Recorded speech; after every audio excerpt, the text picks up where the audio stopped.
Do you have any advice for authors who are just starting out or considering starting out on their first book, as somebody who's just climbed the mountain? I'm very late to Substack, so I started a Substack, and I think getting into that habit of writing posts and writing, especially if it's advice for somebody who's going to write a memoir, getting used to kind of writing about yourself and your own experience is certainly helpful. It's a bit of practice. And then also once the book is out, it's useful because some of those, there are a couple of sort of complete chapters that I removed, like completed chapters, just took the whole thing out. I might be able to kind of put those into Substack. I think that's a good way to sort of start practicing. I always tell people to read Mary Karr's book about writing memoirs because she's, I think, one of the greatest memoir writers. And I quote from that book in my book. So Mary Karr's book about writing memoir is great. Writing it with the idea in your head, not thinking about the final product and how it's going to be received, but just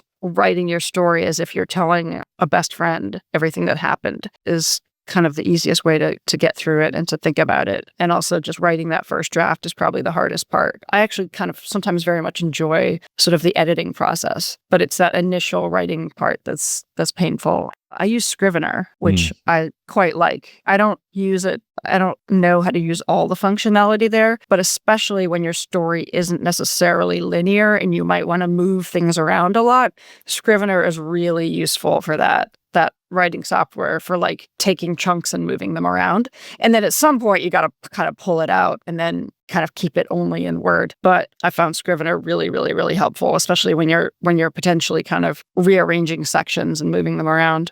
Love it. All fantastic advice. Thank you for writing this book. Thank you for putting it out into the world. Thank you for giving us a chance to be your partner in this. We're very proud of you and proud of the book. I'm so very happy. And I made a website where I put photographs because, putting pictures in a memoir, that would add a lot to the printing cost. But because I have so many photographs, I made a website, which confession, clever. I haven't finished uploading all the photos.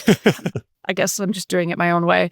But yeah, I mean, the website is just the title of the book. And then there's sort of a list of chapters and you can kind of click on each one and there's corresponding pictures to what I write about in that chapter, which I don't know, I haven't seen anybody else do that. So very cool. And pulls it into makes the seemingly surreal feel even more kind of real and present and shows the truth of everything that you went through.